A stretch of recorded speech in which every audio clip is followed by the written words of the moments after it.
All right, so I'm all back. Seems like the stream is healthy now and everything's doing pretty good. Okay, so the thing is, what I was talking about is like the Redis and MySQL services, and then we use the Nuxt. Geez, let me just close this. We use the Nuxt runtime config to use all these variables. We've got Tailwind installed, all that kind of stuff. So currently where we're at is we have routes. Let's go through this by page.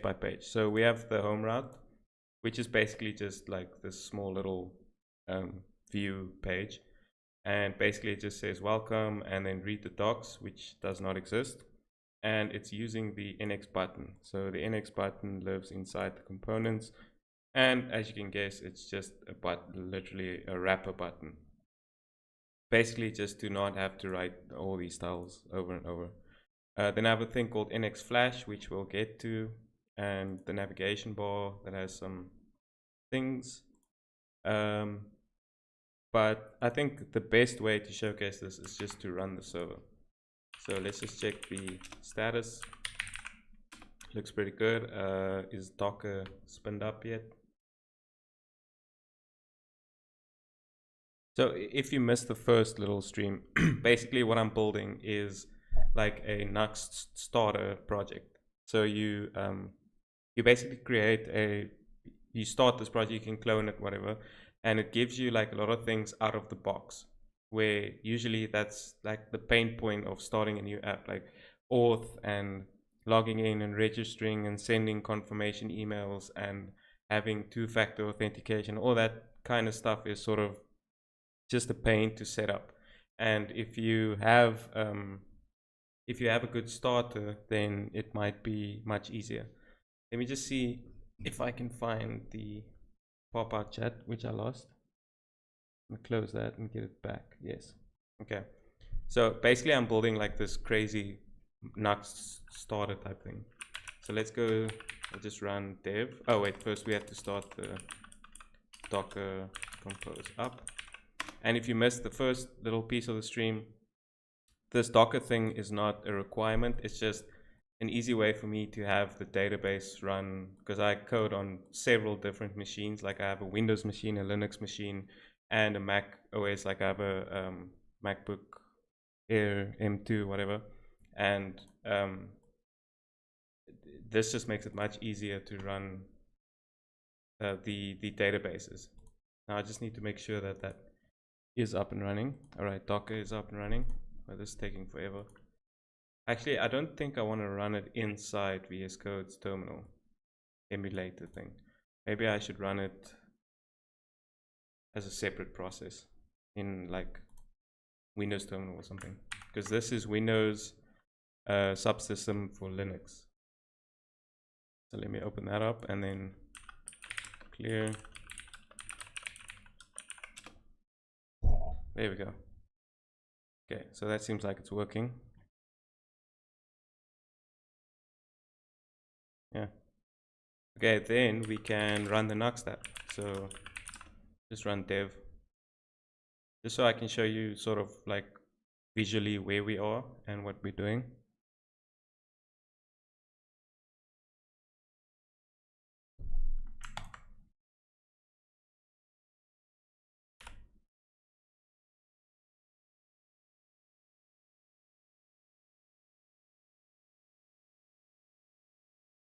Okay, so basically, well, I don't know. Okay, so this is a bug that I need to fix because it has to land on home, but I set up like middlewares to have to require you to log in to just basically visit profile page. So all these pages are just basically placeholders. It's the logic behind them that ships with the project. So I don't really put much effort into like what's going on here. Let me just get my YouTube thing back. Anyway, so I have this. All right. The thing's already breaking.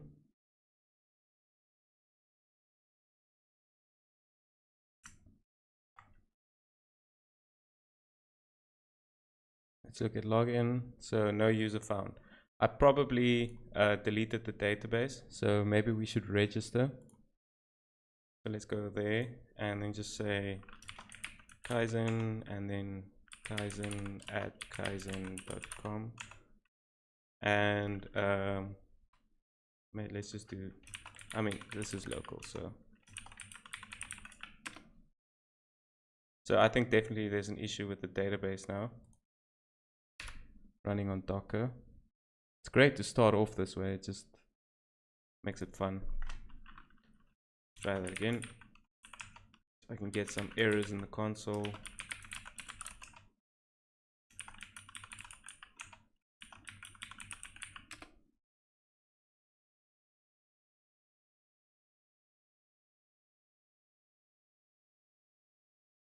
Okay, interesting.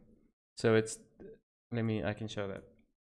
So it's telling me that I can't create this user because the table two-factor settings does not exist in the current database. And I know exactly why that is happening, because I have this problem that I'm running Windows subsystem for Linux on Ubuntu. And if I do like this, it's the weirdest thing that I've experienced. So if I do MySQL user root -p whatever, and then enter the password, and I do like show databases, then it tells me like Nuxt is there, like it's an existing thing. And if I do use Nuxt and then show tables, I think, then it gives me the tables. So what happens is I have MySQL running on port 3133 or 3, yeah, something like that. That doesn't matter. I have MySQL running there inside the Docker container, but I also have a service as like a system D, like a MySQL D service running. And for some reason, even though I specify the port inside the env file with Prisma, it connects to the 3306, or what's the default port. It connects to there, and then it creates like that database, and it looks at those, and then that's just not right. So what I constantly need to keep doing is I need to go to this thing. I have to go to my Ubuntu setup. So I have to say like sudo system control whatever MySQL status MySQL whatever, and then it tells me it's running. So that's how I know that's the issue, because it's not just this one that's running, but it's also my Docker one that's running, and somehow it's not connecting to the right one, even if I supply the port. I might just be a noob, but how the just get me out of here, please. Okay, so what I need to do is I have to say sudo system control stop MySQL, please. Clear. And then if I do MySQL, okay, cool, that's perfect. So it can't run MySQL anymore because the service has stopped. But this should still be able to connect to the Docker container. If I check out the logs, it tells me it's still ready. It's waiting. It's just waiting for that sort of, you know, that connection, that fresh connection to come in and just tell it like, ooh, please give me some data. Okay, anyway, so let me run dev again and see what happens. So that's a weird thing. I don't know. I don't want to dive into it too much because it might just be a silly mistake on my end. But for now, just stopping the WSL service does the trick for me. So let's go over here. I think it might be ready. Refresh. Okay. Let's let's try and log into my existing account. Ah, there we go. So I have 2FA activated on you now, and it's connected to my 1Password. So it just sort of does the thing. So this is what I want to work on now, exactly this problem. where if I click verify, it actually does the verify, but I have a middleware that's like, nope, you have this enabled, but it doesn't know what to do. And I can explain how that works. So let me close down all this. That doesn't, yeah. So if I go to Auth and you look at, right, let me start in the middleware. So if I go to the middleware, the way it works now, it's very simple and probably too simple, but this is just to get things going. I only have a beta branch on this project for now. There's no master branch. It's not even public yet, so I can screw around and have like dirty code up here and then fix it later. So basically the allowed prefix for now is just auth. Everything that starts with /auth/ anything will just be allowed, which means it doesn't check the the auth state. So if it is allowed, just return and continue through to the page. And then I built this little composable called use user, and there's a thing called refresh and get two-factor auth settings. So I get the user by refreshing it, him or her or they, and then I navigate to, if there's no user, then I just navigate to the login page. But if there is a user, then I get the two-factor auth settings, and that's basically, maybe I can hover this.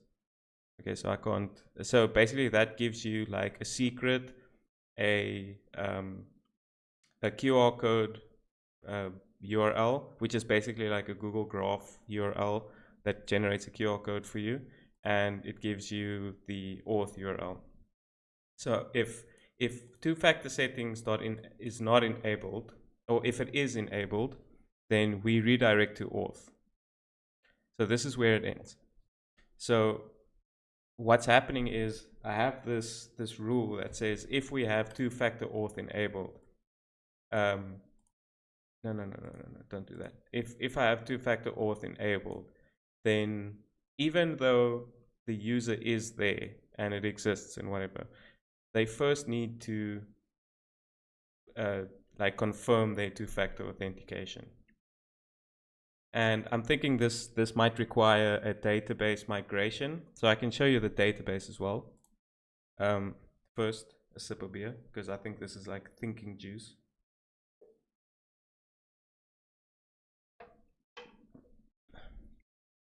Okay, so let's look at the database structure at the moment. So we have a user, obviously, ID, email, name, password, all those things. And every user has a two-factor settings. And it's a one-to-one relationship. Each two-factor settings has a user, and each user has a two-factor settings. And two-factor settings has an enabled, secret, URI, the QR code, and the related user, and the user ID. So, oops. So the thing is, oh, that's a problem. I'm drinking beer, so I'm going to burp probably quite a little too often in this video. But so the thing is that even though we know it's enabled or disabled, the thing is, like, we have to know if the current session is verified or not. Like if we go to the two-factor auth page, what's happening is it's verifying the two-factor code, and then when it goes to wherever you came from, and we still need to build that, we need to find the incoming route where they tried to go, and then save that in some state, and then continue to that URL. So like a continue URL type thing. But the problem is, so now I'm just going straight to profile. I'm going straight to profile, and as soon as it goes to profile, it hits this middleware again. And then it says, oh, okay, this user exists, he's all good to go, but he has two-factor enabled, so we have to go back to two-factor. You know, it's like that stupid thing that tends to happen quite often. I don't know what I changed, but I just want to, oh, yeah. So what I need to do is basically I have to say, I need some sort of state that sort of tracks whether the current session is verified. If as soon as I verify these two-factor via this page. As soon as it's verified, then I shouldn't redirect back to that page. So I'm thinking to add another prop to the two-factor auth section on the Prisma schema in the settings. Something like verified. And this will be a Boolean as well. And the default will be false as well. So I don't need to explicitly add it. And basically what this is going to track, it's going to be like a switch. It's going to say like, okay, this is still verified, or this user is still verified, or he's not verified. So this one will be set to true once the user has verified their two-factor authentication. And then we have to set it to false once they log out. And I already have so let me show you the use user composable. Let me just go all the way up. So I get the user type from Prisma, and I get some user login options, user register options, whatever. Then we use state on the user, and I have a little composable called use flash as well. So if there's an error, I can just, wherever the flash component is, it's going to show the error that I've encountered. So the first method is login, just your basic login method, and it takes an email and a password and just sends it, gets the response back, and if it's bad, it's bad. And I have to do this little trick thing because Prisma obviously, or Nuxt or Prisma serializes the date, so it doesn't send like a proper date object, but I want it to be a proper date object, so I can do some methods and stuff on that. And then once you logged in, you go to profile, and that's where we're going. Like, we're going to profile, coming back to 2FA, doing our 2FA, trying to go to profile, coming back to 2FA, just stuck in that loop forever. And then log out. This is where we log out. So basically what I'm doing is, because I've set an HTTP only cookie, so let me get the website back. Because the cookie is, okay, so I have a few other cookies in there that I might not want to show, but because the cookie is HTTP only, I can't unset it within the JavaScript. It has to be unset by the server, and I think I like that. So what I'm doing is I'm sending it to an API endpoint within Nuxt called logout. So if I go to logout, that's pages, server, API, users, logout, then what it's doing is it's just using, no. Okay, cool, everything's good. I just did like a misclick on the back button on the other screen of YouTube streaming thing, and it said stream ended, but I think it's still good.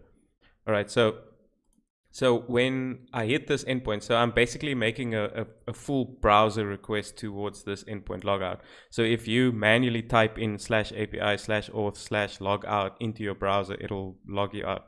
What it does is it gets the auth cookie name from the runtime config. It deletes that cookie, and I don't think this is necessary, but I just added there. And then it redirects you to the auth/login type thing, so that you have to re-authenticate. So I think what's going to happen here is we are going to have to unset the verified option of the user's 2FA as soon as this happens, because this is like the what do you call it, like the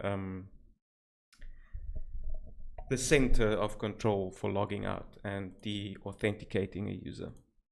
Okay, so that's the flow. I think that makes sense, and I'm going to try it. So the goal is, just to recap, the goal is that I want to enter my 2FA code here based on my email, and then when I click verify, this actually is verifying it and saying, so, okay, cool, you're good to go, but it's redirecting me back. And that's what I'm going to fix now. That's the plan. So that I can also show you like what I've built inside profile, whatever. So let's do that. So first step, schema migration. Okay, so we already added verified, and by default it's false, which seems like a good idea. let's close down this. And the way we make sure that this is done, we go to npx prisma migrate dev, and we give it a name, and we just say like 2-factor add verified.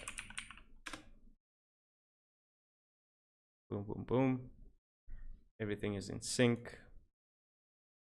Cool.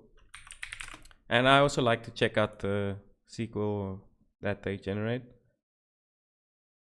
So if we go to Prisma, migrations, the newest one, SQL. So alter table, 2-factor add column, verified boolean, not null, default false. Perfect. Absolutely perfect. Okay, so we have that new column now. So what I want to do is once you, so I have an endpoint, I have a few endpoints in 2FA. There's an enable, a disable, which we'll get to as when I can show you the profile page. But the one that I'm looking at now is this verify. So inside verify, what's happening is I'm using this amazing library called h3zod. So I actually wrote like probably like a 200-line code file full of nasty TypeScript and horrible things that should never exist online, to be able to say like exactly this. Like I want to get the body of this event, but I want to make sure that whatever is on it is in the shape that I want it as. So I sort of wrote like a wrapper as well, but then I did some digging, which I should have probably done first. And then I found this this package ZH. So I think, if I'm not mistaken, it's the same guy that wrote TRPC Nuxt. But anyway, so this is just accepting the OTP code. As soon as it gets it, it gets the current user settings to see what's up, how's it looking, and then it verifies the secret with the OTP. And then once that's done, it just says, okay, cool, you've done that. But if that doesn't pass, so this returns either null or like some sort of delta saying like how long, like if there was like 2 codes issued and the user is using like the first one, then it says like delta -2 because the user is a little bit late. But at this moment, I just care about it being null, which I should probably check more strictly. So if it's null, then if it's not null, then we send that that it's good. If it's null, then we say we couldn't verify the code with a status code of 401, you're not authorized. But what we have to do here is we have to update the current settings. So we've added verified to the thing. So we have to add we have to set that to true. So once that's done, before returning the response, we have to say, okay, so I've verified that, so now I can update that. So I can say await event.context.db.2-factor settings.update, where the user ID, I think, is equal to event. I'm going to show you where this comes from. Event.context.user.id. And I have to say like exclamation mark because I'm using a custom event handler, and I'll explain all of this in a second. For now, let's just do data will be verified. So I have to restart my VS Code because it hasn't updated the Prisma schema. Verified would be true. So now we can check that prop when we do the middleware. So let me restart VS Code, because when you update your Prisma schema and then restart VS Code, then it forgets about things.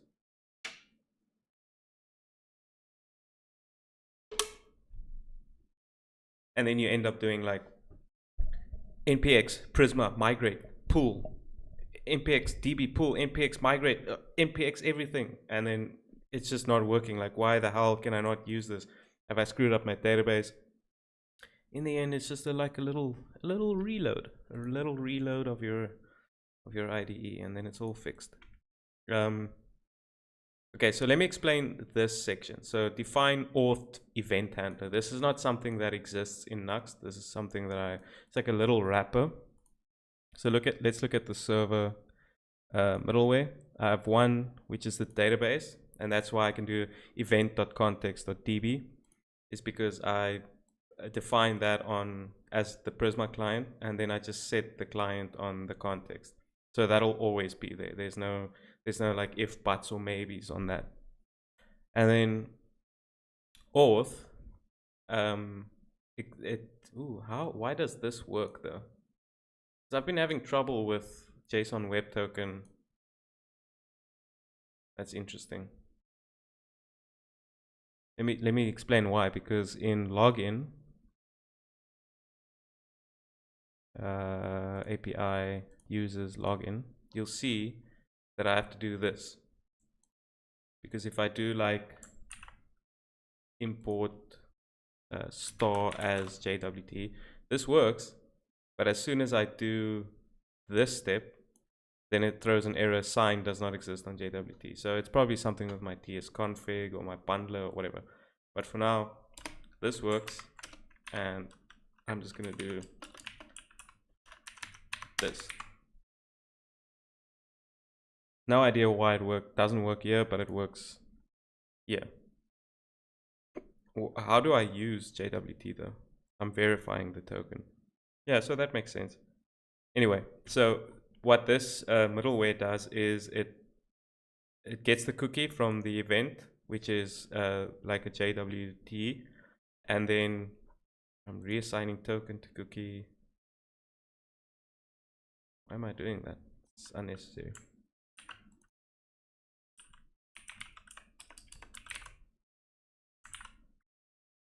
All right. And then what I do is I get the user based on the token, and then I set the user on the context of the request. So I just return out of here. So that's why the user can be undefined, and over here, do nothing, token likely expired. Maybe I should just be like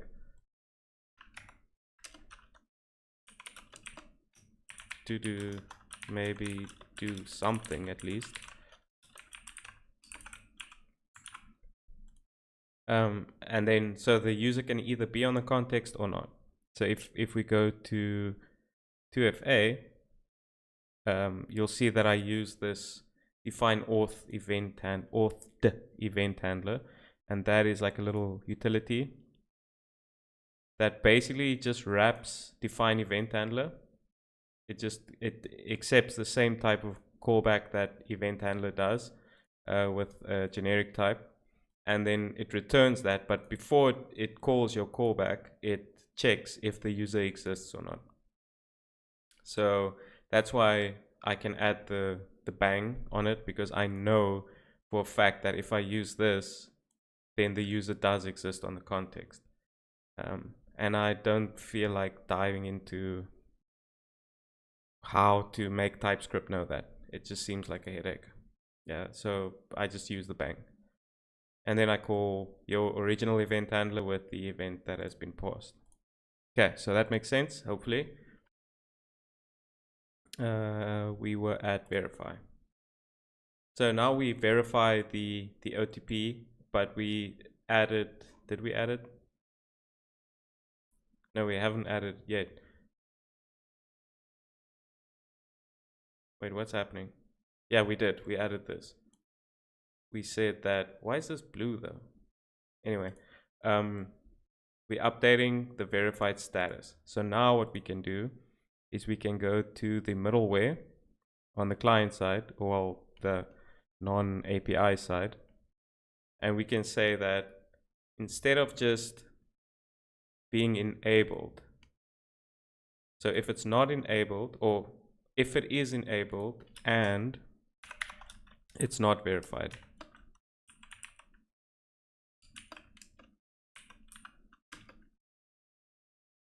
so if it's not verified, then please go back to here because we need to verify it. Okay, so that's added. And then what happens when we go to that page is that we verify it, which uses this method from the useUser composable. And if it is valid, then we can go to the next page. So go to useUser, verify the two-factor auth token.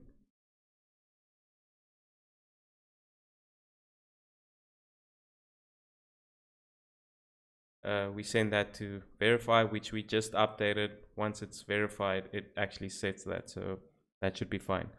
The thing that I want to do now is, just before testing that, I just want to add the logic in logout to make sure that it's unverified once the user logs out. So we have this logout endpoint, and we have the auth cookie name.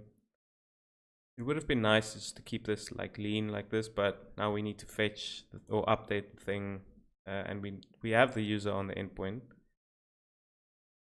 I think I want to say define auth event handler, because you can only log out if you are logged in. So let's do that. So I know the user exists. And then first what I'm going to do is I'm going to say wait event.context.db what is that called? Two-factor authentication or two-factor settings dot. So that's the thing. I didn't really want to make it async because I just wanted it to happen quick. Because now you can have like a little bit of loading time in your browser. So I'm going to do update, and then let's do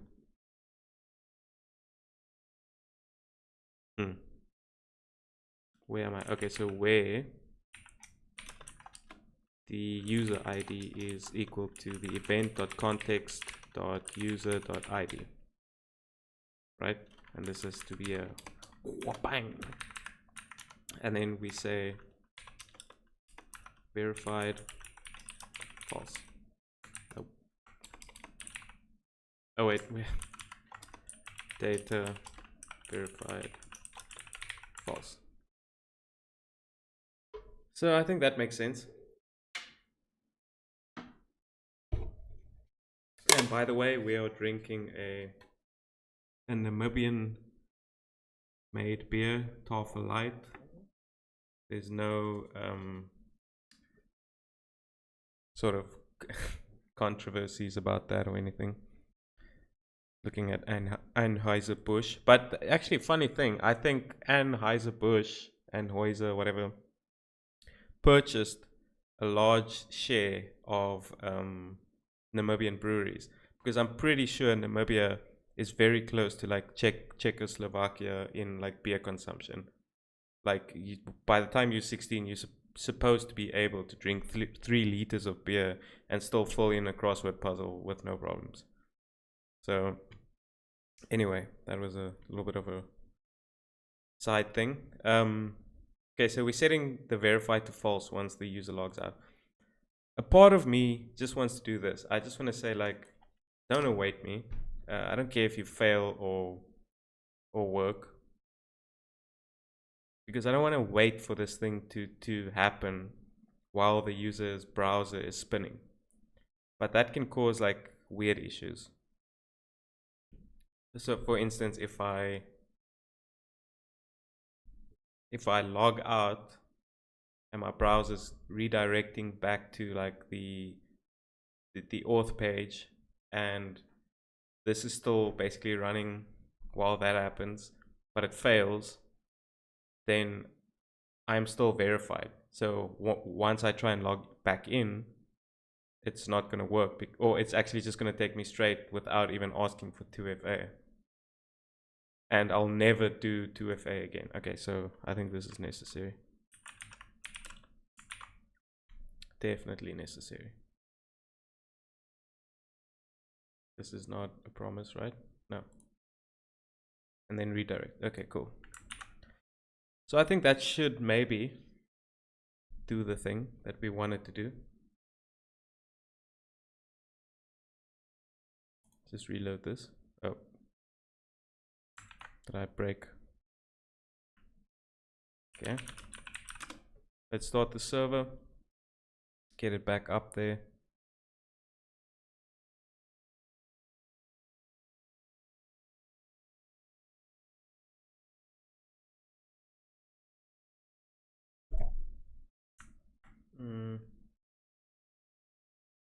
Okay, so use this code and verify me. Oh, there we go. Yeah, buddy. It worked.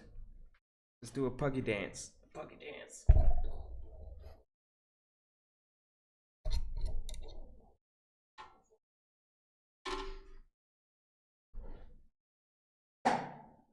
She's my quality assurance agent. Okay, so basically this is what it's supposed to look like. So 2FA just worked, and this is like what you're supposed to see when you land, and we're gonna fix that bug probably now as well.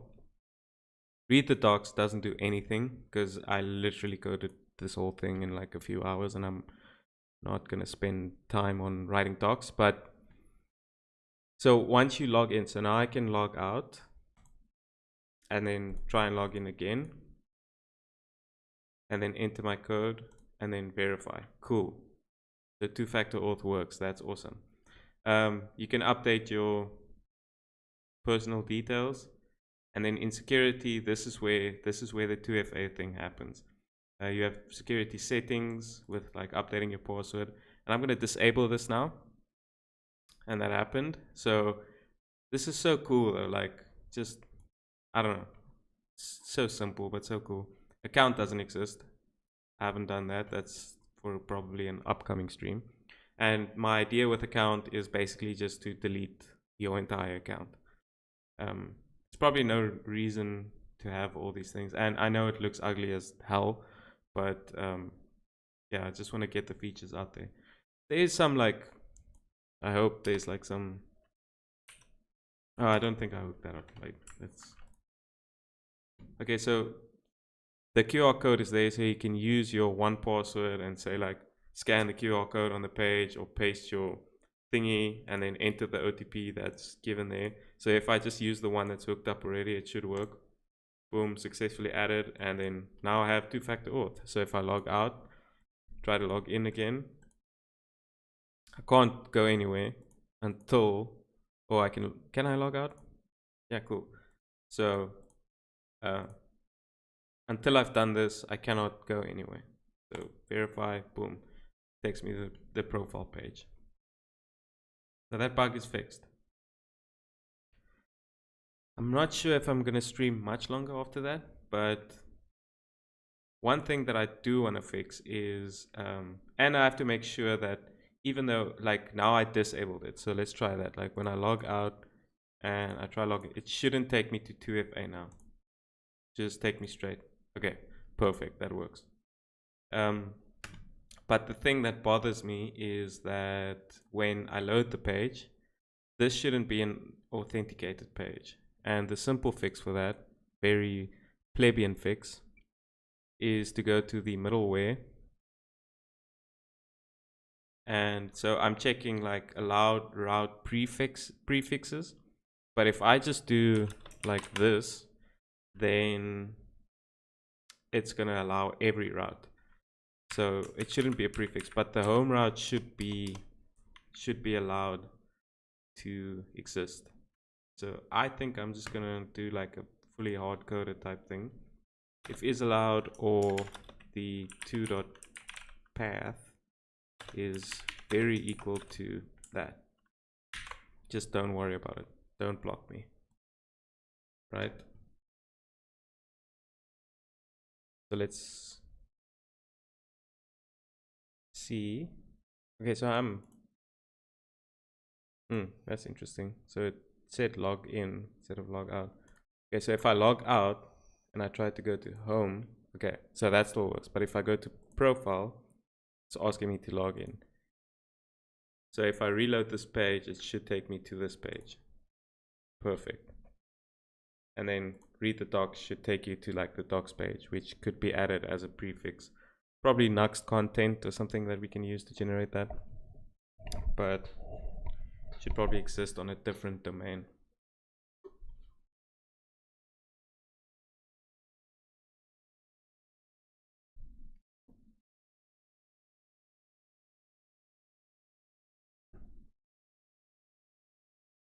Right, so that's fixed, and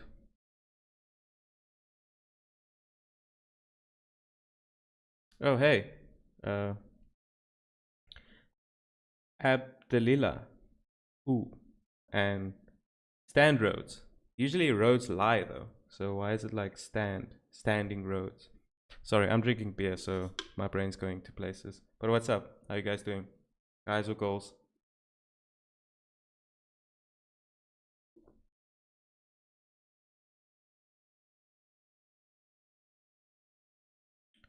Hey Nabil, what's up? Okay, so I think maybe one more feature. My wife is probably still out having some wine with her friend. So I can build something. This dog is taking over. I don't know if you guys saw the mascot of the stream. She's like a cutie pie. Very humanly attached and lying on my cable. Okay. So let's do one more thing that I had an idea about. I just have to get back to that now. If I go to profile, I have to log in. And then 2FA, let me just activate that again. Pretty cool that it just like fills it in when it clicks, when I click. I could do updating password. Whoa, that's weird.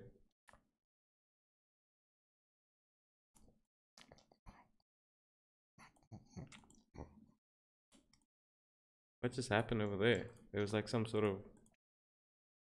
glitch in the matrix. Anyway, if it's not reproducible, it's not a bug. Okay, so I think for the next thing, I want to be able to update the user profile, because this at the moment just does nothing. It does some validation, but it just doesn't update anything. So what I want to do is I want to go to the, first of all, should we start this from like the UI side or from the logical side? Let's go to, I think let's do the UI side. So let's go to the pages, and then it's like profile, and then index security. I think let's start with index. So you can see that the Nuxt page starts with the normal script. I put the details in a reactive object, and then the form is hooked up with a submit prevent, just so that it doesn't like do the thing. And then I'm just telling you that you can update your stuff. So this is modeling the details.name and the details.email. And on click, what we want to do is we want to say at click equals update user. No, I'm just going to say update. I'm going to say, yeah. Because, okay, so this seems very like generic, but what I'm going to do is I'm going to say update in use user. So if you don't want it that generic, you can do user store equals use user, and then you can call like user store dot update instead. But for now, this page is primarily focused on the user, so there probably isn't going to be another update function. Let's go to the user composable, and I've got all these. I think I want to add this above, like just after refresh maybe. We can say const update equals an async function that takes options, and then user update options, which doesn't exist yet.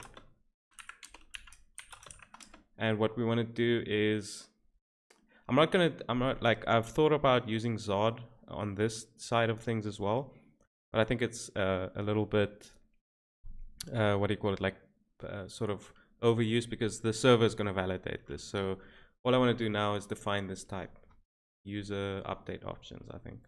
Yeah. So I'm going to say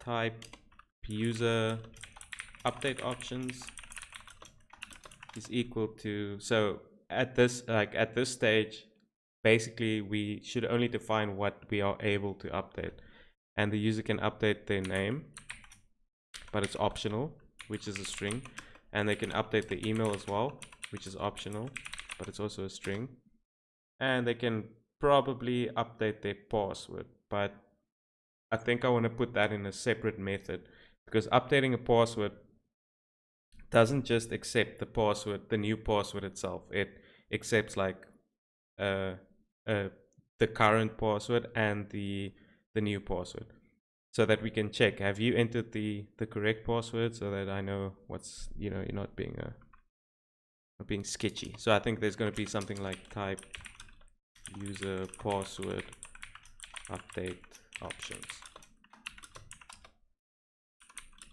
to do. Okay, so at this moment what we're working on is just the name and the email. So we want to be able to update that. And they could be, I think I'm going to add, like, you have to, because even now if you log in, sorry, I'm not finishing my sentences, but if you log in, then or if you register, then you don't have to do like a email confirmation. So that's some separate system that I need to build, like send an email. And I have a cool idea for sending emails. Like I'm gonna put in an email folder, and you're gonna build view templates in this folder that has a defined props. This is the idea. It might work, it might not, but it's gonna have defined props, and then you pull in this template, and then you just use the file name of the template and give it the props, and then I use like view template compiler or something to compile this thing into HTML to send as like an email. And the email would use something like node mailer or some SMTP thing, and you'll configure your server inside your env. That's the plan.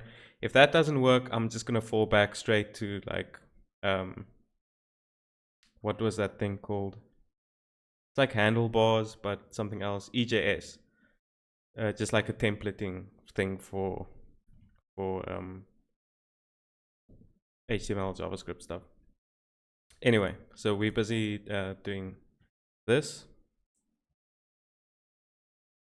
Full name. Okay, so that's pretty easy. So we have the user update options, and we want to create this method, this new method called update, and we want to make it generic. So the more things we get to update, the more we can update this type, so that we don't have to say like update email, update password, update. But for password, it would need its own sort of method, I think. Anyway, so yeah, so for everything that's like a single property that we can just give a new value, we can put in these user update options. So we have the new email and the new name, or the new name. And if we look at the UI, there's a thing that's kind of bothering me. So there's only one update button. It's not like it's full name update, email address update. So it's going to send along even if you haven't changed your full name, it's going to send along the full name and the email address. I'm not sure if that's like a problem. It could be. It's like a few bytes extra that's being sent along. I could omit it if it's the same, like write a little helper function that says if it's still the same as the previous one, just leave it out, you know. Yeah, I might think about it. So let's just do the crush it mindset. Let's just like finish it, like do the whole thing. So we have the options, and what we want to do is we want to say we want to call the API with the update endpoint. So we're going to say like const data or error. I don't know if I like that. I think I want to do just like a try catch, like use the internal stuff. What did I do with refresh? Okay, so maybe I should stay consistent. Yeah, I've been doing that. I don't like that though. Like, why did I do that? I can just catch it because now this error. Okay, I'm gonna keep with that, but I think I might refactor that out. Okay, so let's say that the data or the error is gonna get given back to me from await $fetch, and I'm gonna like make up an endpoint now. It's like users update. I think it should just be like a put request, like on the base route. Yeah, just like that. Boom. The method would be put, and the body would be the options. What's happening? Oh, well, it's complaining because it doesn't exist. So Nitro builds the types off of the file paths. So this is annoying. I just need to get. I don't want this. Okay. So I need to make the file path thing so that it doesn't complain about method. Users, and then probably index.put.ts. Yeah. And this has to be an authenticated endpoint. So I built this composable, this utility that I think I said this already, but it's basically an event handler that is wrapped just to check that the user exists on the context.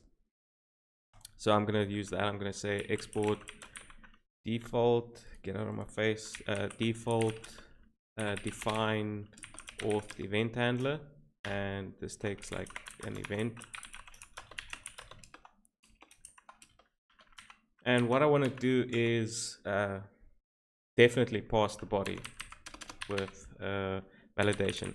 So I'm going to do like, what's it called, chz from Zod, h3 Zod, built by the same guy that built the TRPC thing for Nuxt, which I loved. Pretty cool.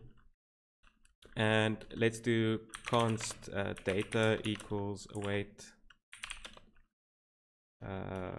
ch dot validate use validated body, and we give it the event first, and then our schema that we want the body to look like, so that the user cannot pass any like strange data in that you don't want there. What do we want? We want optional stuff, a lot of optional stuff, but we want at least one thing to be there. Well, probably not. So let's do, at the moment we have name, so we do z.string, probably not bigger than 100, and it's optional. And email would be a z.string.email .optional. Right? So that's the options we have at the moment. This will expand if the user can update like some sort of other property.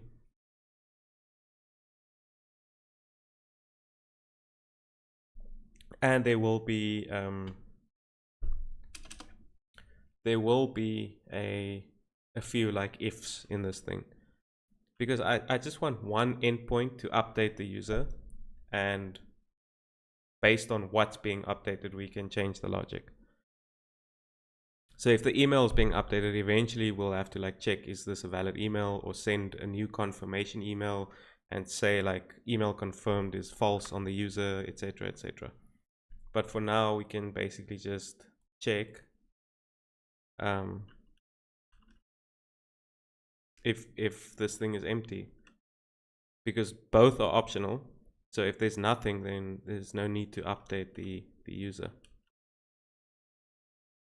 I can do like if data.name undefined. Oh, I can do this. Yeah, like I can say if it's not undefined, then let's update the user. Now we have to build an object. Like we need like one single object to update the user with. Otherwise we're going to say like update, update, update. So let's start with like, whoa.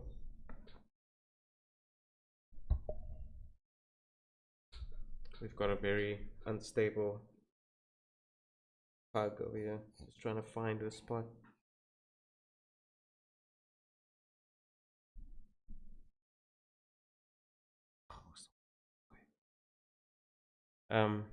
Okay, so I think I'm going to finish this feature and then probably sign off. But okay, so what we want is we want to update this user, but we have to build like an object. So we're going to say like const update equals an object. But this once we try and say like update name, please, name is equal to, what is happening? My fingers are broken. Something. Then it's going to tell you name doesn't exist. So we need to like define this as like a user type, like a user update type. So I think probably we can steal that from Prisma. Let's do event.context.db.update. No, not that.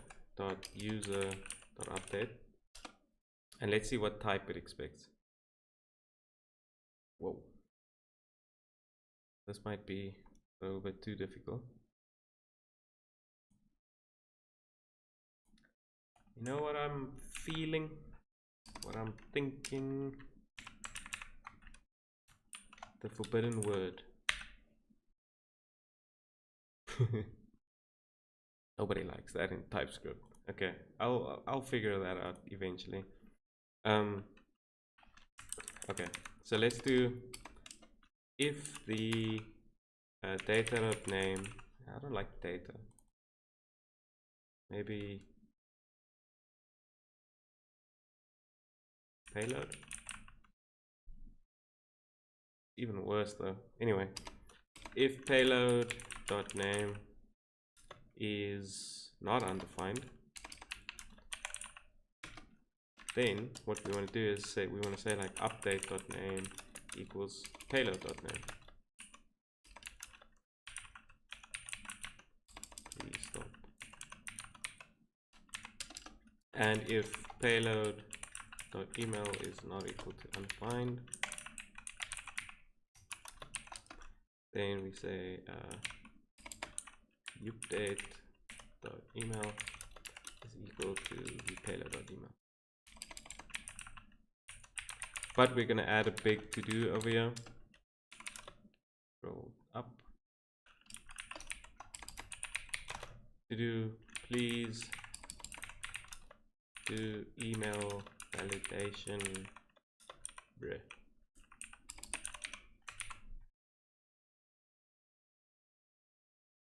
Yeah, that's about it. And then we can call await, or we can say that like the updated user const updated user is equal to the event.context.db.user.update. That's like a big Java type thing. So we want to update the user where the ID is equal to the event.context.user bang bang ID. And this needs to be, yeah, it's auth. Okay, so the user will exist. And then we define the data, which will be the payload. And it should please, oh, it's probably going to scream at me because it's any. Okay. So not payload, but I call it update. Oh, it's not screaming. Interesting. Because the thing is, if I do like this and say that, then it knows exactly what I can update. So, but any is any, you know, could be anything. Okay, so that's the updated user, and we basically just want to return the updated user. So we could basically just say, no, we cannot say that. That's also something I need to figure out, because if I say return updated user, basically this is returning the database user with the password attached to it, and that's no cool, man. We don't want to, and the password is hashed, but you never want to share the password towards the client. So I built a little helper function called user exclude, which is not very good, but it does what it needs to. It basically just deletes a key on the object, and it's just for the user. I basically just want to delete the password. So I built this whole function in case I want to delete something else, but you know how we work. Okay, so where were we? We were at the put request. So I'm gonna say return the, and I have to wait this. I have to return exclude of the updated user, and what I want to exclude is, see, and how smart is this? That's pretty cool. I want to exclude that. We don't give me that. Okay, so that's the endpoint, the put request, and we have to go back to our client side now. I don't even know if you guys heard me speak, because I feel like I was miles away from this mic.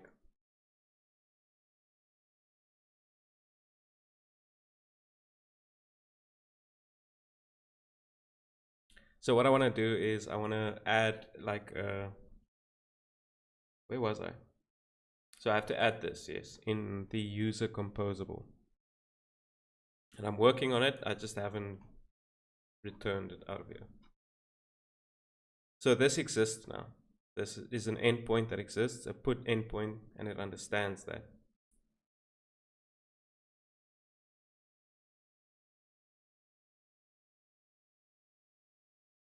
Why does it not like that? Oh, obviously. I don't like that API though. I don't like the data error type thing. I'm gonna have to fix that. So basically I have to say data is that, and then the error is null. But at some point we might have an error. So you know what we do in JavaScript. We just try catch all that shit.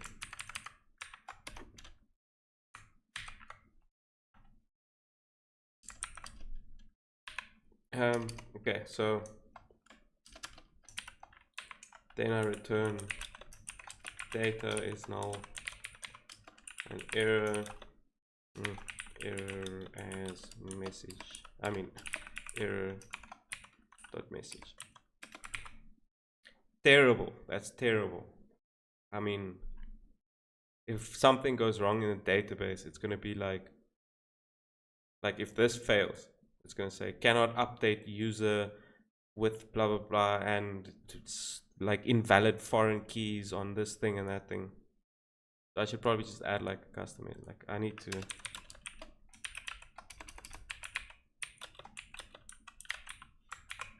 That's about it. Now we can go back to use user. We have the data and error now. So now it understands. It could be either be a string or null, and data could be the user or null. Very cool. So I can say like if no data or error, then show. So I want to show you the show function. So I'm using use flash, another composable that basically is just maintaining a state of show message variant, and you have like this flash component that's listening to this, and you set a message, and then in 3 seconds the message disappears. That's basically it. And the flash component looks like this. Success has that color, error has that color, info has that color, the border has like a little bit of a darker color, and it shows the message. So this thing is like controlled by a global state. So the problem with that is if you have two on the same page, then both of them will flash. So I need to sort that out still, but for now I just have like one on every page that it needs to be. Yeah, so I don't know, is anyone still out there watching? Feedback, ideas, talk, say what's up.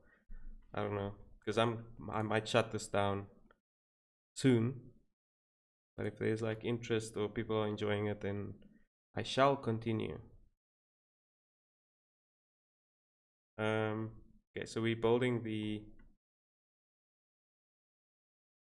Hey, Bas.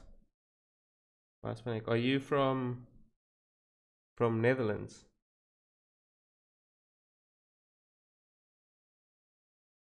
Okay, so let's do update. Finish that off.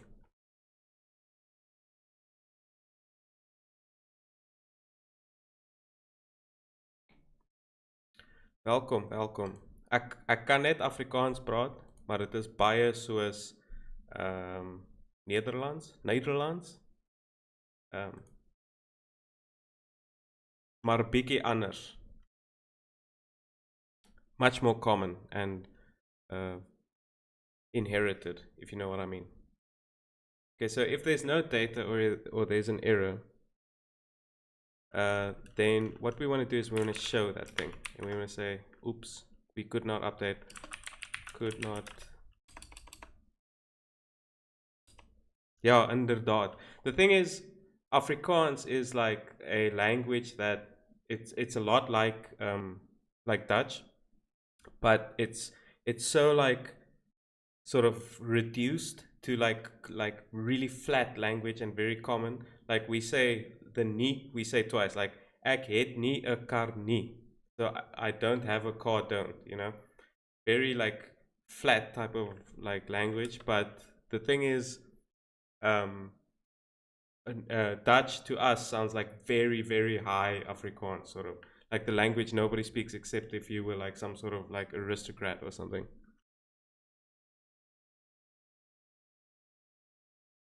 Okay, so could not well, relax. So what am I? So I'm showing that we could not update your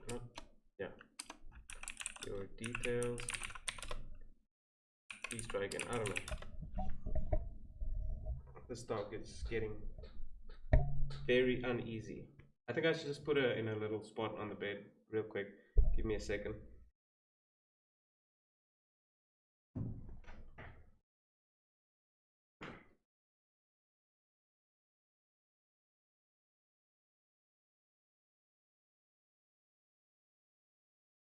Yeah. All right. Back at it. Okay, so please try again. I think that's about it. And I want to return that because I don't want to continue anything once that has happened. Okay, so we've handled the bad case. Now we pretty sure that the thing that's in data is the user. And Nabil, I don't know, are you deleting your own messages or what's happening? Okay, so we have the user, and this dot is very annoying. We have the user now. So what we have to do is we have to say like I think the user is like, yeah, the user.value. The user.value is now equal to the data, but I want to change the created at to the date of data.created at, because that's a string. Because Prisma, I mean, yeah, Nuxt sort of serializes date. It doesn't send like smart JSON type of objects that rebuilds it back in your browser or whatever. It just sends, it converts it to a string and then sends that. But I want the real date, right?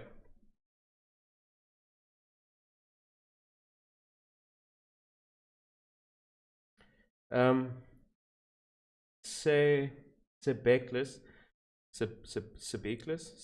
I don't know. Like I don't think this is going to be saved because I'm drinking beer and you know, this is just like a fun little hangout, and it's not. I don't think it's going to be much useful for people afterwards, and I don't want to I don't know, like this is literally just me hanging out with the squad. Yeah, sorry, man. And Captain Alpha, that is a great name. Like, that's like right up there. What's the app about? It's basically a Nuxt starter. So sorry, I've been just coding through things, but don't look at the design, doesn't matter. So basically the idea is that if you clone the repo, then you have like all these built-in sort of helper things. If you look at the file structure, there's like a few components, a few composables, few middlewares, whatever. So the thing is, what I experienced when starting a new project is there are a few things that just always tend to happen. Like you need auth, you need registration, you need like I've went a little overboard to get two-factor auth in here because I just wanted to see what it's like. So I have 2FA in there. So you can set up your 2FA. If I disable it, you get your QR code, all that type of stuff.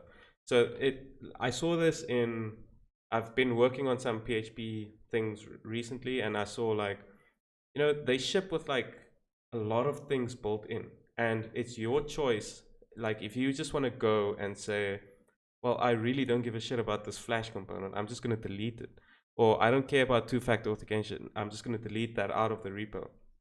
To me, if you think about chemistry, like you have like entropy and the other thing.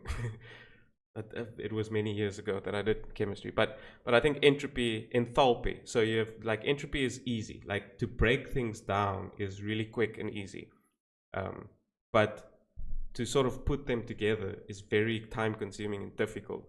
So my mind is like floating towards a thing like, let me build something that has a lot of things in it, and what you don't like you just discard, and what you do like you keep. And that's sort of the way I just want to clone this repo. The next time I start a Nuxt project, I have auth, I have user management, might even get team stuff, or might, all that type of thing. And then at some point enable that with a flag with some sort of boulder or something. So that's the idea. Out of breath. And that's beer number 1. Luckily, we have beer number 2.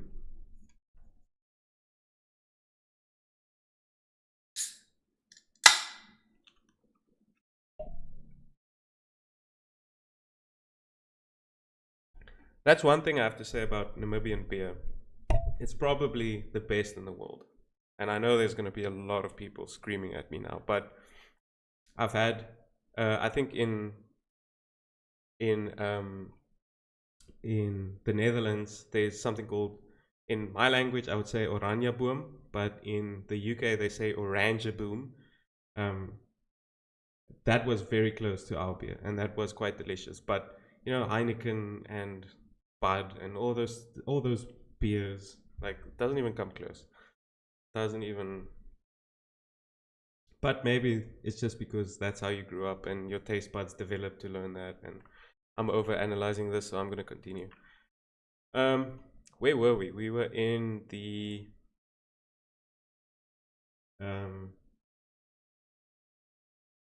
this part. Okay, so we now set the user.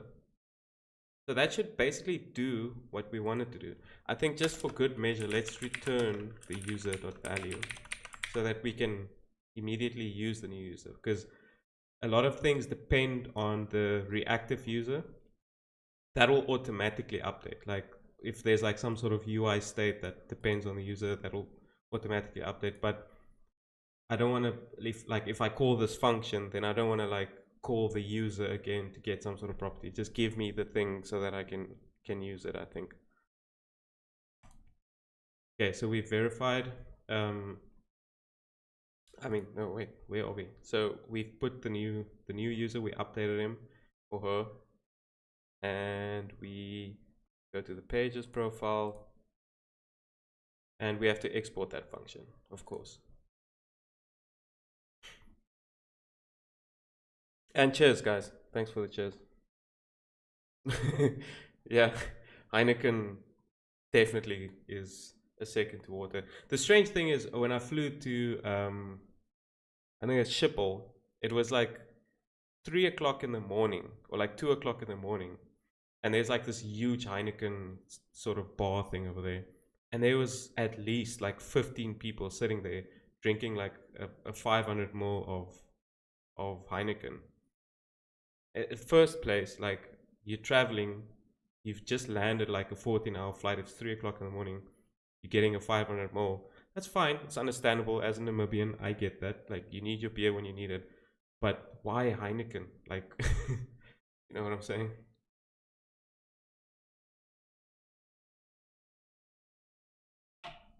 Anyway, let's export this before I forget again.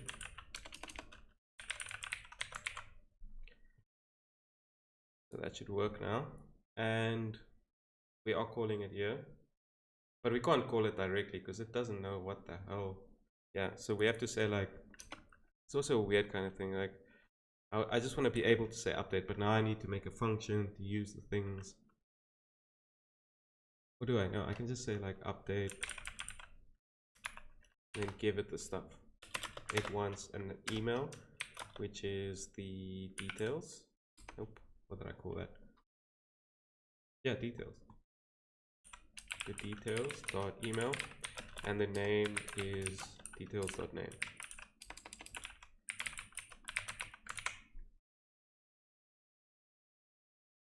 Wow, that's too long. I think I prefer like having it in a function. I might refactor that, but so the thing is, this might be an empty string, which is fine because we'll validate that on the server. But I'm thinking, yeah, I think we leave it as an empty string.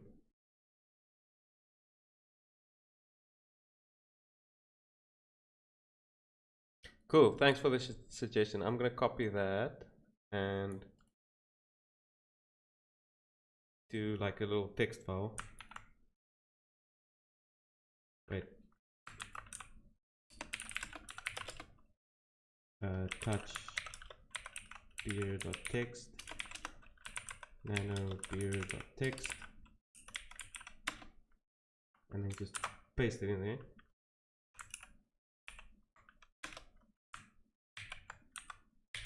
And I'll never forget. Next time I travel, that's going to be the thing. Okay, so we've added this function. So even if this is empty, that should be fine. If that's empty, it should be fine. I think actually no, it should not be fine because we've added a maximum, but we haven't added a minimum. Like an empty name should not be accepted, right?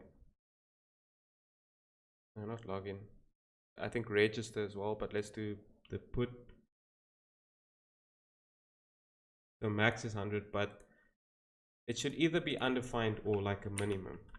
And the thing is, with minimum name lengths, I've run into this issue before where it's like, okay, nobody's name can be like 2 letters. Like it just doesn't make sense.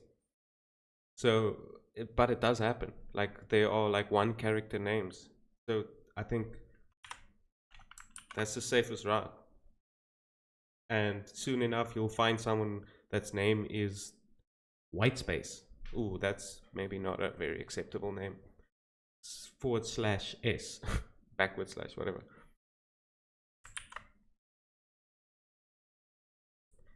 Okay, so we at least have a, I actually want to change that in the register route as well. The name has to be .min 1. Like you at least need 1 letter in your name, even if it's like half an ASCII letter, like half of a UTF-8. Like just give me that. That's all I need. And then we have put that over there. So that makes it so that this doesn't matter that I'm doing this in like right in the template. Because even if this is an empty string, it's not going to work because it's expecting an email. Even if this is empty, it's expecting 1 character at least, and it's not like a unique thing. So I think let's try this.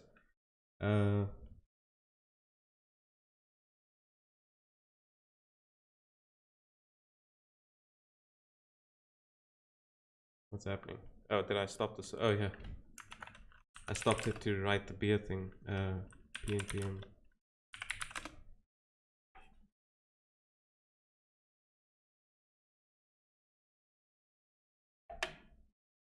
Oh.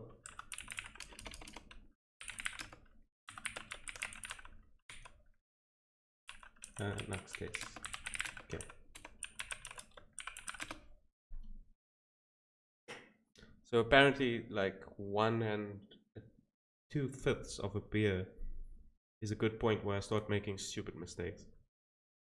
That could be a cool like stream though, like drinking until I basically ruin everything. Okay, so let's go to this one. Yeah, okay. So it's fetching my current details. Let me put this to the side. I just want to change this to this. Wow, I keep miraculously pressing that same button. Okay. Update and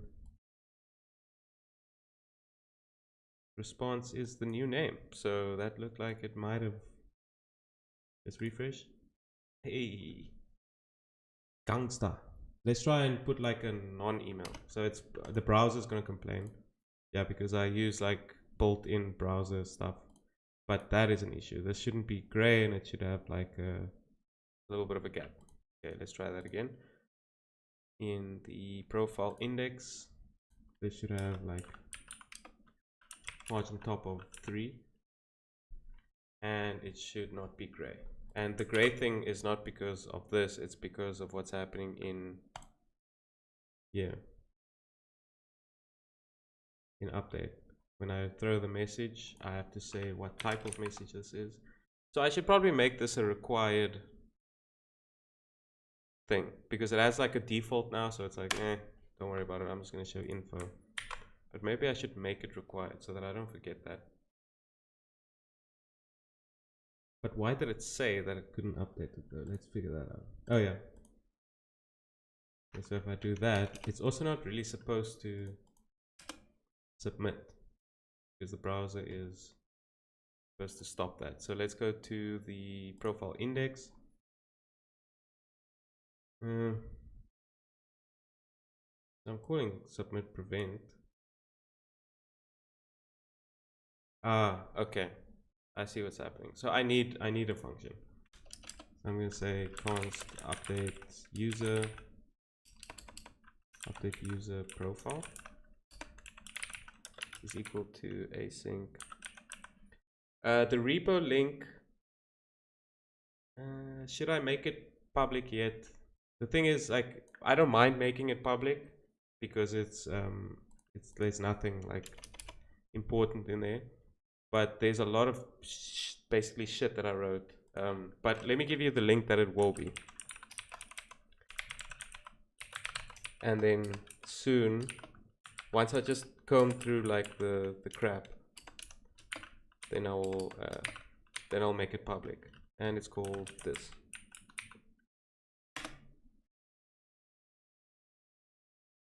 It's not public yet, but it will be soon. Because it just has, I think it has a beta branch, and I think that it tells people enough. Like, please do not use this as something that you think is very production worthy. Like, just don't do that. So it doesn't even have a master branch. It's just literally the master branch is empty.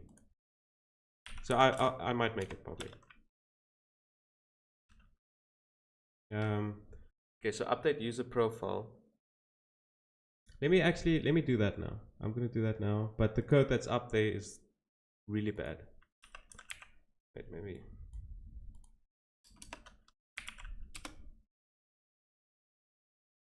Yeah, the code that's up there is terrible. Let me see if I can find this thing. It's not really terrible. I mean, it's me. So I'm gonna do settings. Whoa, what is happening? And then where do I do like the visibility thing?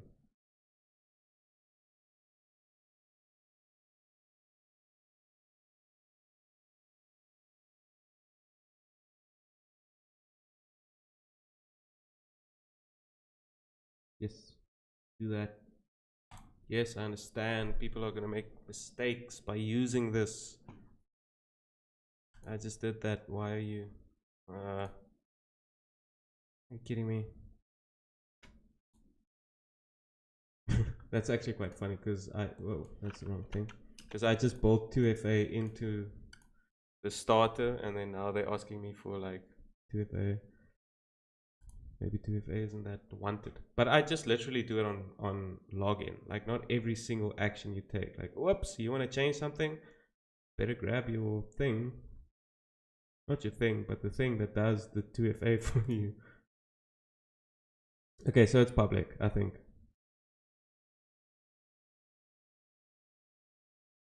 So if you guys, I know, like if you guys experience any issues and it's something breaks or whatever, because I think there might be quite a few issues with the Docker command to like start a server, then just like submit some sort of issue or something. It's not like a formal OSS project, and I'm definitely not gonna watch issues every day. This might be more something that you might want to clone and tweak yourself if you find that I'm taking long to fix something. But if you find something might be cool to post an issue when I'm bored and I want to drink some Namibian beer, then I can work on that, you know. Okay, so update user profile. Oh, and okay, so GitHub automatically goes to the beta branch. There is no master or main branch, so I'm just going to keep it there for as long as I think this thing is useless. Update user profile would be an async function that accepts nothing. And what it's going to do is it's going to send that stuff. So let me do that and say update user profile. And then we're going to say like, okay, so whatever that thing did, it just called update there. But we want to first do this thing where we say like the ref on the form is the profile update form. Because I want to use like browser built-in validation. Like this is required, you know, and this is required. And it has to be an email. And this has to have like a min length of 1, you know, like it can't be empty. And I guess that's probably what required does. So that's what I want to do. So I'm going to say then the ref is profile update form. I'm going to say const profile update form. So this name has to be exactly the name that you give the ref on the element. I'm going to say ref, and I have to do this stupid TypeScript thing where it's like, well, are you giving me null, but whatever. So it's going to either be an HTML form element, or it's going to be null. And it's going to start off as null. So then in here, I'm going to do if profile update form dot value, right? Actually, I'm going to short circuit this. I'm going to say if there's no value, then just don't do anything. Which will probably never be the case, because the only way this function runs is on the client when the user clicks. So it will always have a value. But the problem is, like this won't know when am I gonna run. So I just have to like be like, okay, I exist, you know. And I can't do like a thing, I think. Can I? Wait, let's try that. Okay, so if profile update form dot value bang bang dot cool. Okay, I was wrong. If that is a thing, which it should be at this point, is we wanted to check the validity.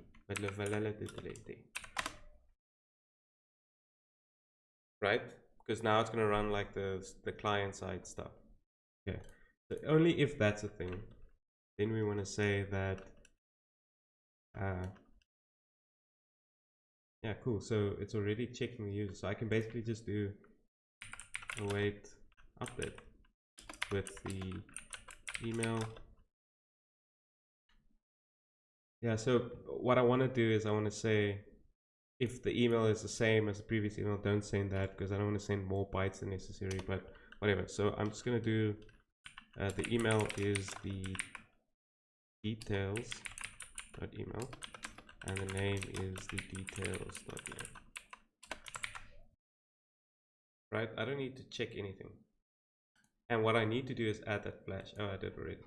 Okay, so I don't need the response thing because that's already happening inside that thing, right? Okay. So only if that exists. Otherwise, do nothing. Like, I guess. What's the whole point of me refactoring this? I think. Oh, I just wanted to check the validity. Yeah. So let's refresh. Yeah, so that worked. But if I do this, it should just give me an error with like that thing, but not refresh. Yeah, cool. It should not give me that error. It's just giving me the browser side error. So I'm just going to say echo add the same thing. But I'm going to use a new thing. I'm from the Netherlands now. So I should probably do a success because I have no idea whether that actually worked or not. So let's do that.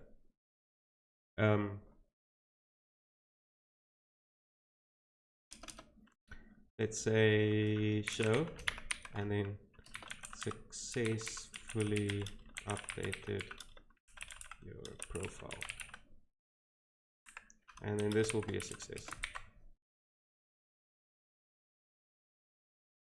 Yeah, I think that's what we need.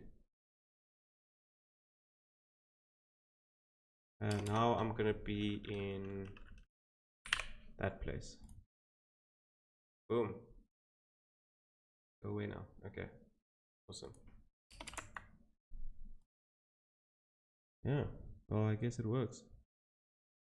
It's really ugly and it's very impractical, but we're building the stepping stones over here. Am I not connected? I need OTP. So the problem, did you see, like, if I do that and then I enter that, so if you look like at the top, like this, it shifts everything down. And the reason is because that flash component is just listening to like a global state. So if I have two, both of them will listen to that state. So I should actually just have like an array of flash components and then show them based on like their ID or index or something, so that I can show them like in the exact location that they need to be. Just probably needs a little bit of touchy, you know, some nice things. Okay. Oh, that is a good idea. Teleport. Oh, yes. Yes, that is a great idea. For some reason, I just got goosebumps off of that like idea. Probably the beer.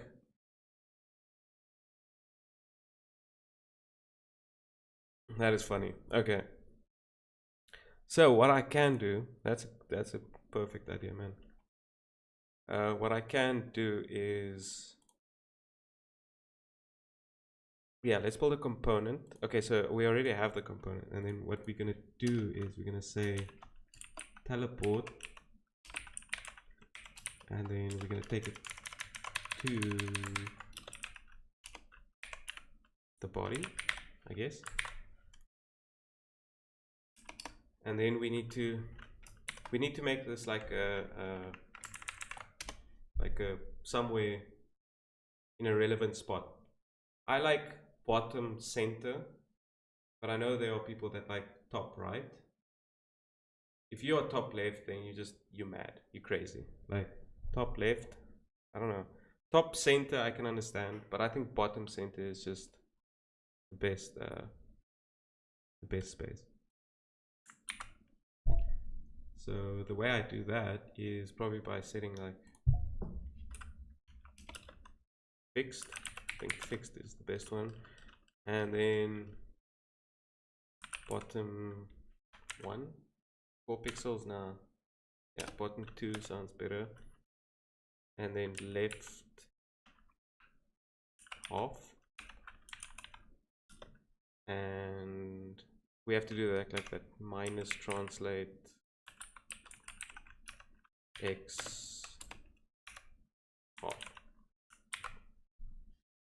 Right? So how do I test it? So let's just do if not. So we're going to see flashes everywhere now. Yeah, that's not perfect. So I need like a width on that.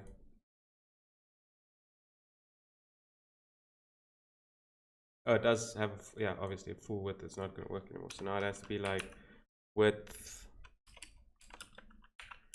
Let me see. Like I'm thinking above 2 something, but below 300 because of mobile, like 250, 240 probably. Yeah, I think that'll work. Just gives you like this little, we could animate it as well. That was a great idea. So where can I test this like as a physical thing? Let me log out. I think if I do like register. Oh, I have like a minimum length on password, so I can do like test at test.com and then tt. Oh, but I don't like that. But it works though. It had a. Maybe it should just be text centered. Or just a little bit wider and text centered for in case it flows over. Okay, so just maybe a little wider. Bro, I'm wondering where my wife is. I'm gonna have to cut the stream off pretty soon because I haven't. By this time, like usually she's screaming at me. All right, now she all good. She with her girlfriends. She having a good time. There's 320. That's still mobile friendlies. And then text sent off. So basically the thing is, it doesn't really matter how I write up this UI, because in the end, like probably whoever uses this package will not use the UI that I write. That's why I put so little effort into it. I think the important stuff is like the logic behind, it's like the why not? What's your story?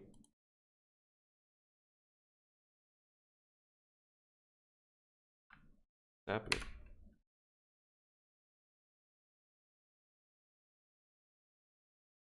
Did ooh ooh ah oh yeah, okay, but did that crash the server? That shouldn't happen.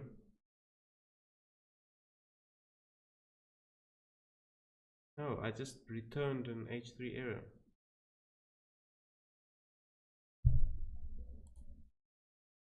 Okay, so register.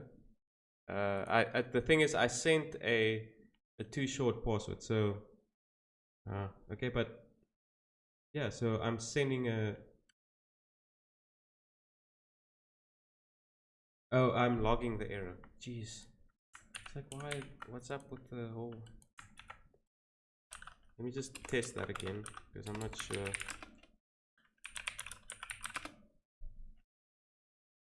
Okay, so let's do that. Okay. T. So that's one character. That's fine. Test at test.com and then T and then T.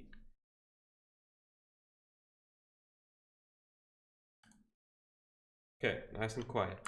Don't give me any BS, boy. Okay, so that's fine. Log in, do that, do that. Why? Why? Wow. No user found. Did my...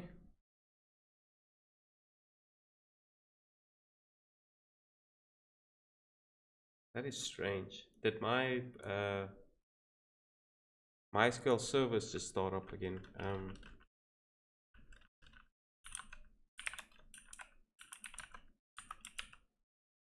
Oh, dog. That makes 100% sense. Okay, but it's good. I just don't want these logs as well. Am I logging this too? Yeah. Jesus, don't ever drink and go. Okay, so I did update the email. What did I update it to is the question that we need answered. I believe it was like test@test.com, was it? Man. Wait, I actually have a cool thing that I can do now. This shouldn't expose some things.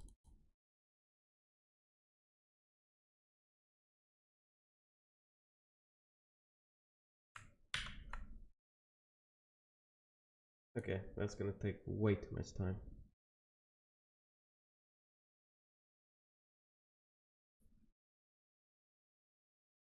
Okay, well, let's just register a new user. I'll figure out who I was at some other point. Usually the way it goes.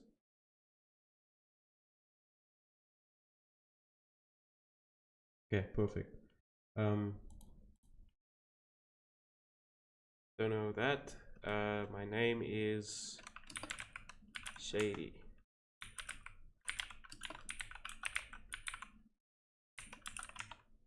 And I have a password. Okay.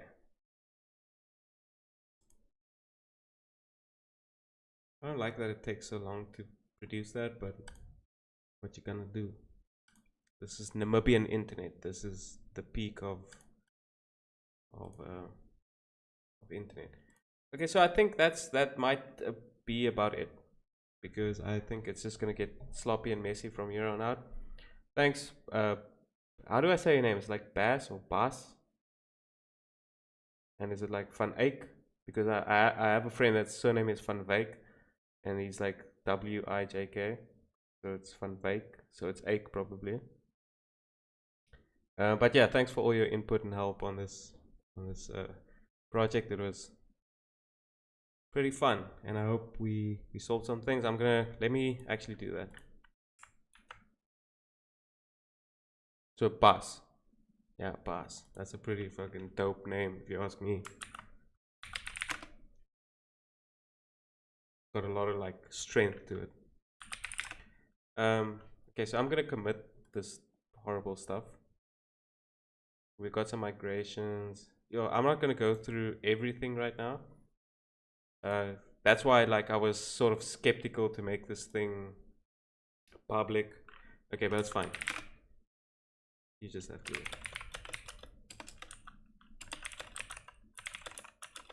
What did we work on? Features of. Oh yeah, cool. Sebastian. Yeah, nice. That's actually a cool name. My wife and I are thinking of like baby names, and we also like really want a strong child name, like something like, if it's a boy, like Pascal. Pascal is a cool name to me. But yeah, so I think Sebastian is like quite up there. Okay, so we worked on a lot of things. How do I describe this commit? So we added the update thing. We fixed the, okay, this was, I'm just gonna say general, yeah, like I don't know, git commit feed, OTP. The OTP verification was an important thing, and update user, and etc. That's about it.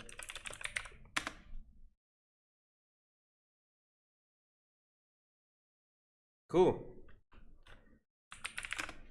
That is a night of coding. How long have I been streaming? It feels like forever at this point.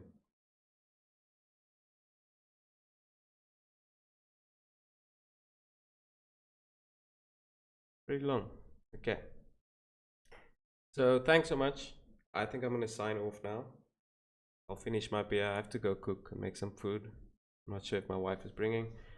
It was fun to hang out with, especially you, Bas, and all the others that were there. Timestamp,